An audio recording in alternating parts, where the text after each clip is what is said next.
invitar a sumarse al doctor Marcelo Molina también. Claro que sí. Juez de la Cámara de Apelación en lo Civil y Comercial de Rosario, ex juez del Tribunal Colegiado de Familia número 5 de Rosario entre 2007 y 2017, profesor estable de posgrado de abogado especialista en Derecho de Familia de la Facultad de Derecho de la Universidad Nacional de Rosario, responsable del proyecto pedagógico El Tiempito, donde se invita a reflexionar sobre los derechos de personas y grupos vulnerados en distintos momentos de su vida, de su edad, la niñez, la adolescencia, la juventud y la adultez. Bienvenido.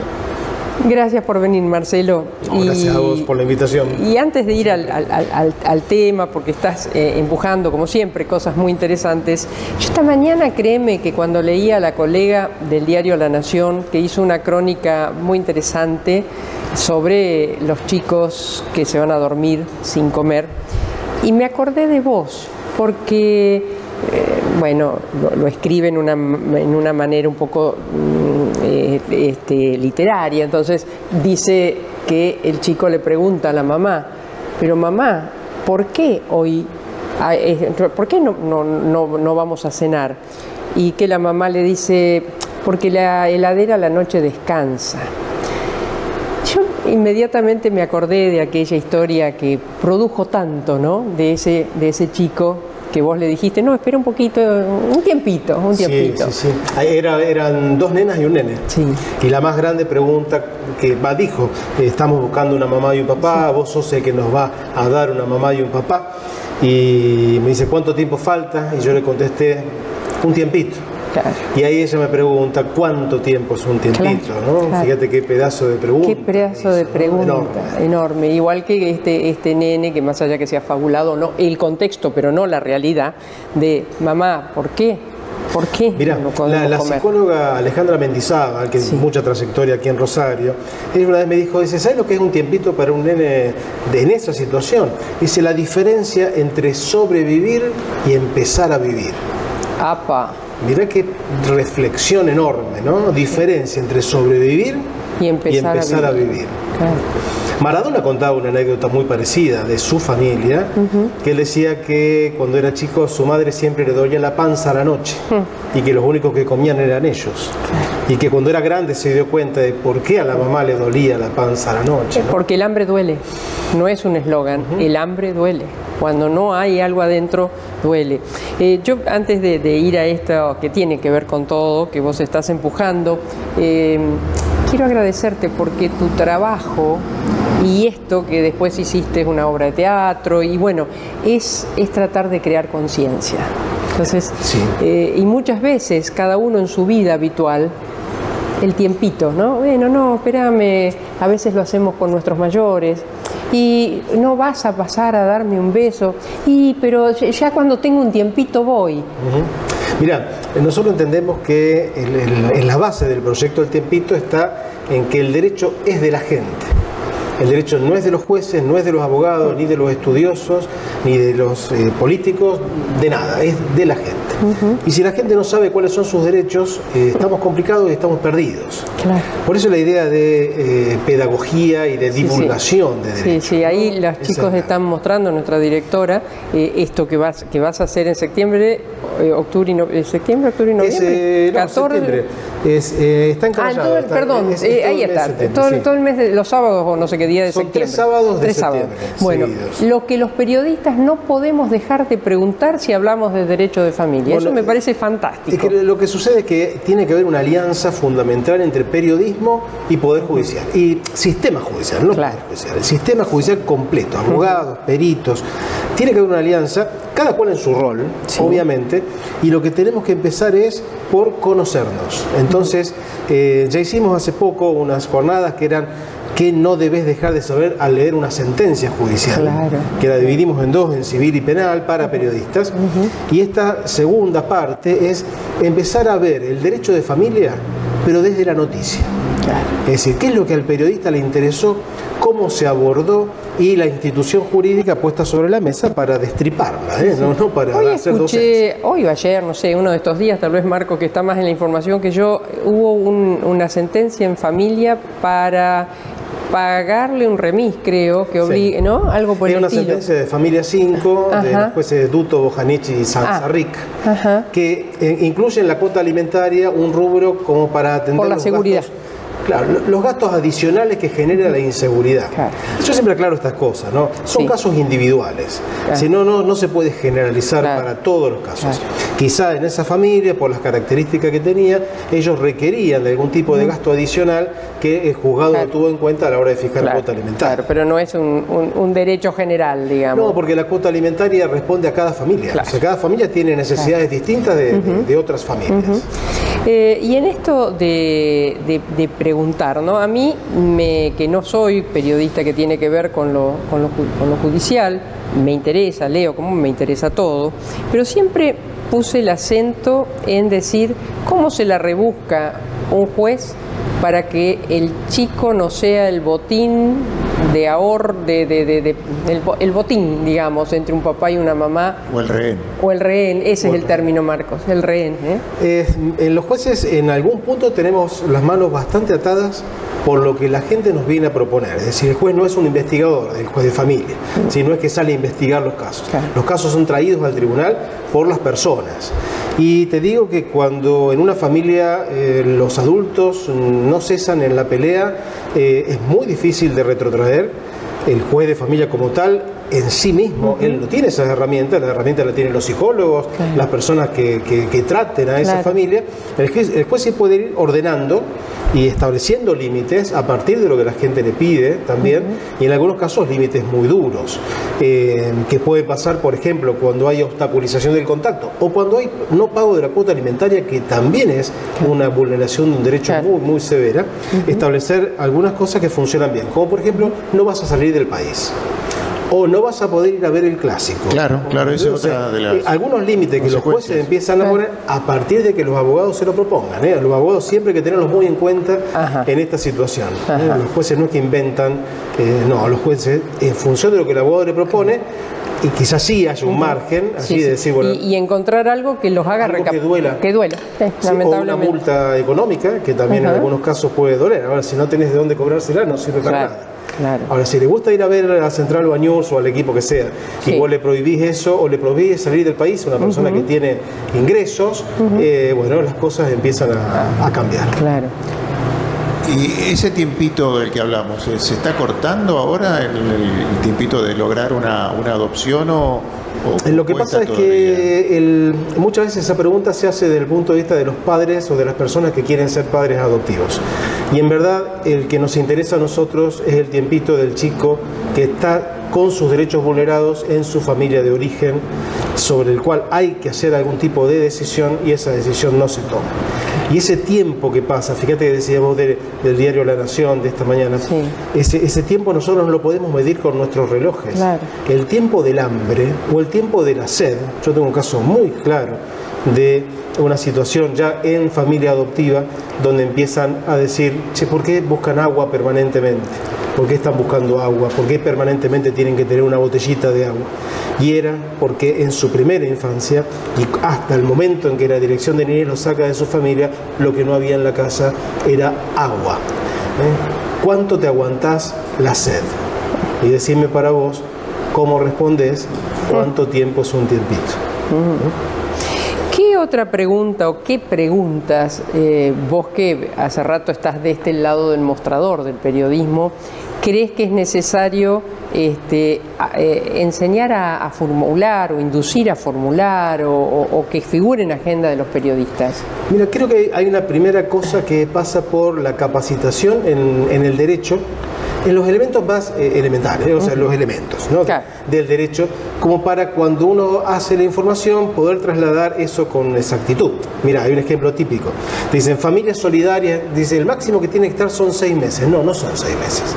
Puede llegar a ser hasta 1 año y medio, más o menos. Entonces, por ahí, esos pequeños datos que hacen a la información, que no tenés por qué saberlo, claro, el trabajo no es ese, empezar a compartirlos en común y empezar a entendernos.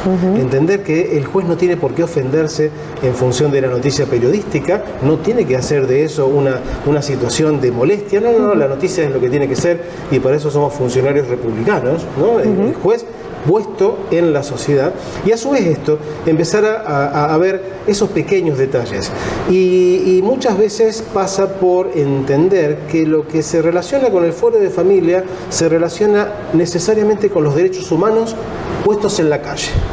No los derechos humanos allá en los grandes tratados que están bien, sino en la calle, ¿no? ¿Y cómo se trabaja hoy con la vulnerabilidad de las familias? Porque hay niños que no tienen papá o que no tienen mamá, o que no tienen ambos, o que quedaron porque tal vez los tienen, pero los tienen presos. Es decir, hay realidades muy fuertes. Mira, vamos a hacer un reduccionismo total. Sí. Quizás tengamos que pensar en dos situaciones.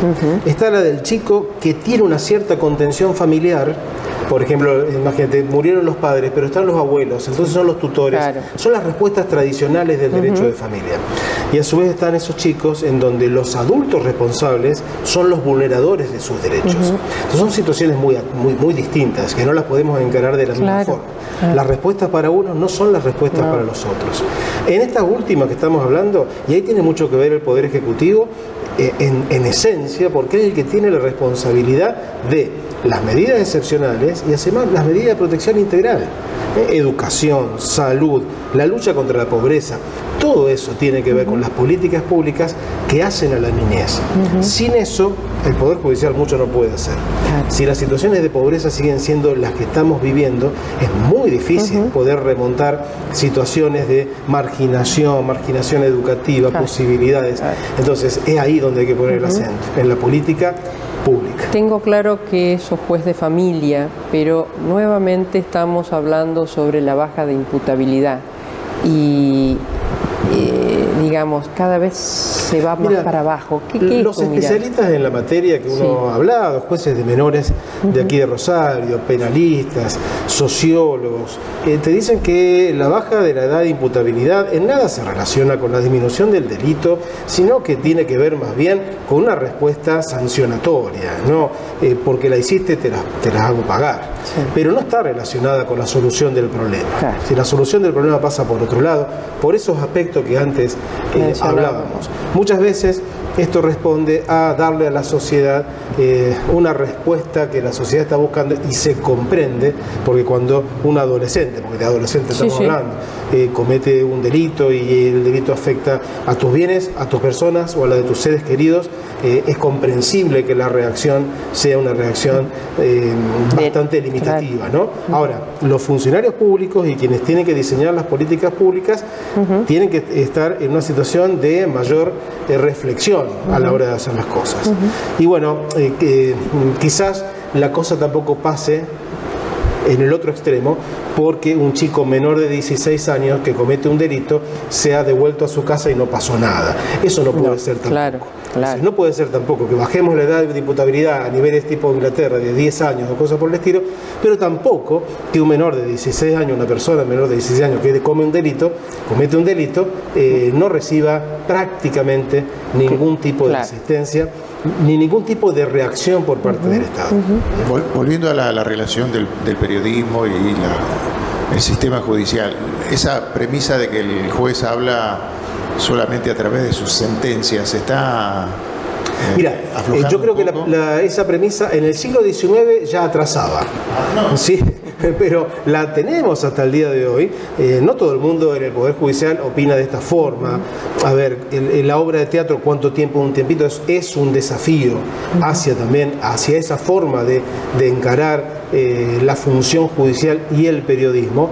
Yo entiendo que no, que el juez tiene que salir a dar cuenta de lo que dice y lo que hace con las limitaciones del caso, ¿no? O sea, vos no podés hacerlo antes de dictar sentencia, obvio, eso no lo podés hacer, lo tenés que hacer después.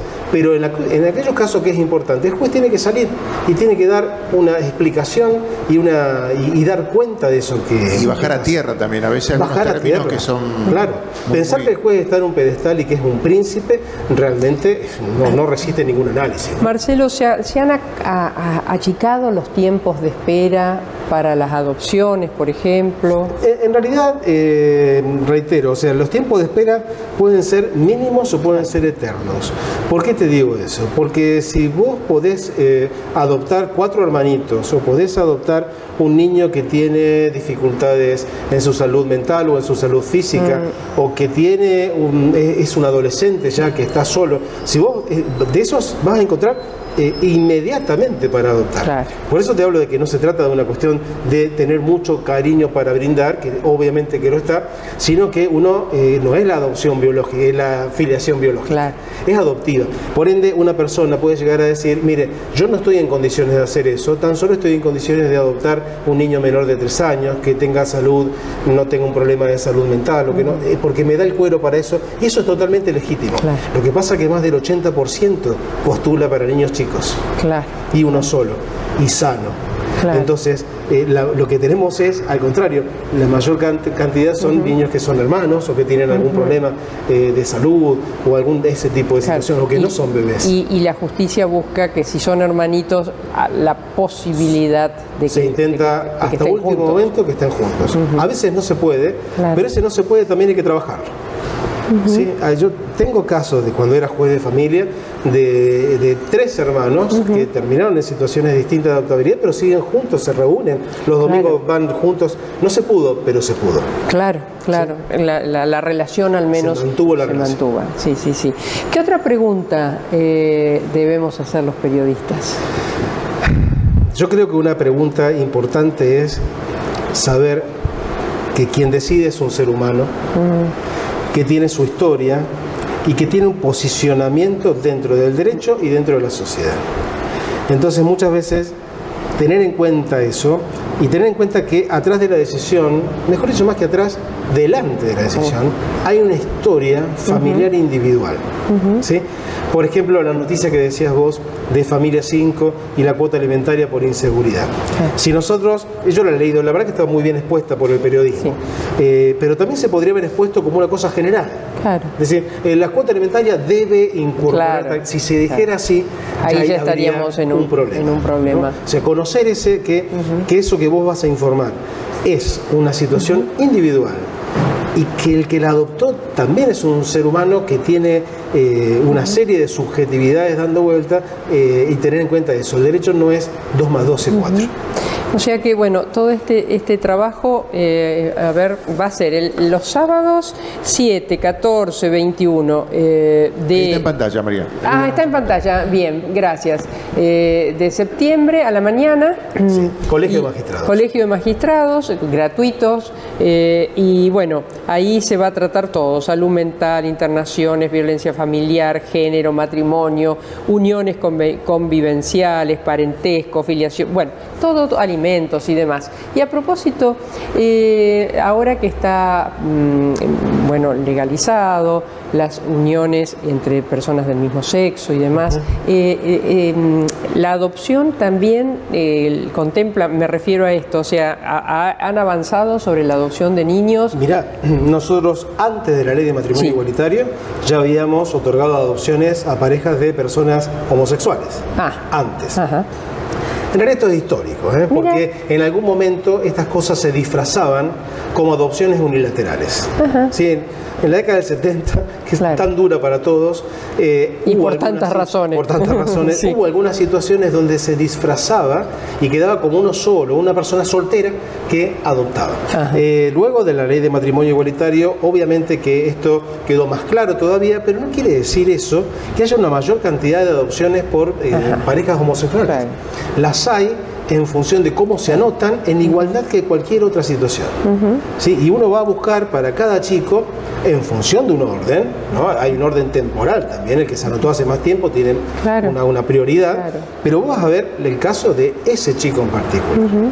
Y la verdad que a los jueces de familia de Rosario y de la provincia de Santa Fe, si es una pareja de 2 hombres, una pareja de 2 mujeres o una pareja heterosexual, no es un tema que se ponga sobre la balanza, no, para nada. El otro día la doctora Musa conversaba sobre, ella juez de menores. Sí. Y ella mencionaba algo, ¿no? Decía, hay falta para los menores digamos, si cometen un delito, no estoy hablando de un homicidio, pero un delito que se pueda tutelar, falta mucho abuelo, falta mucho afecto, falta mucho cariño, además de, bueno, de todo el contenido que hay que darle a un menor que delinque, ¿no? Hay ciertas cosas en las estructuras familiares que se han ido rompiendo y que son muy difíciles de rearmar. Guarda, no para tener las familias de las décadas pasadas, digamos, porque fíjate que muchas cosas que dan de vuelta por allí te habla de lo buena que eran nuestras familias y nuestra crianza. Yo tengo 58.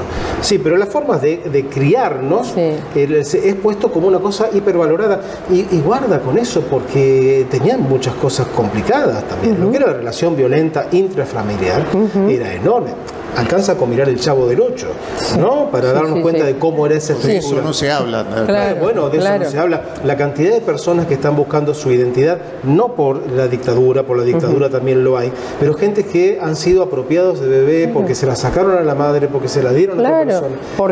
Porque quedar embarazado tal vez para la familia era toda una historia, entonces se la sacan y... Exacto. Sí. Esa gente está buscando su identidad al día de hoy y estamos hablando de aquellas familias. No estoy hablando de eso, estoy hablando de las consecuencias terribles que tienen la economía y la pobreza, pero no solamente la pobreza, esta cuestión de digresión social, ¿no? que nos está llevando a situaciones muy complejas. Un trabajo muy importante también como auxiliares, no sé si la palabra es auxiliar, del asistente social, el que va al terreno a evaluar las condiciones, del trabajador social, de los docentes, las notas anteriores, ¿no? De la docencia, la importancia enorme del docente y del trabajador de la salud en el territorio, trabajando con la gente.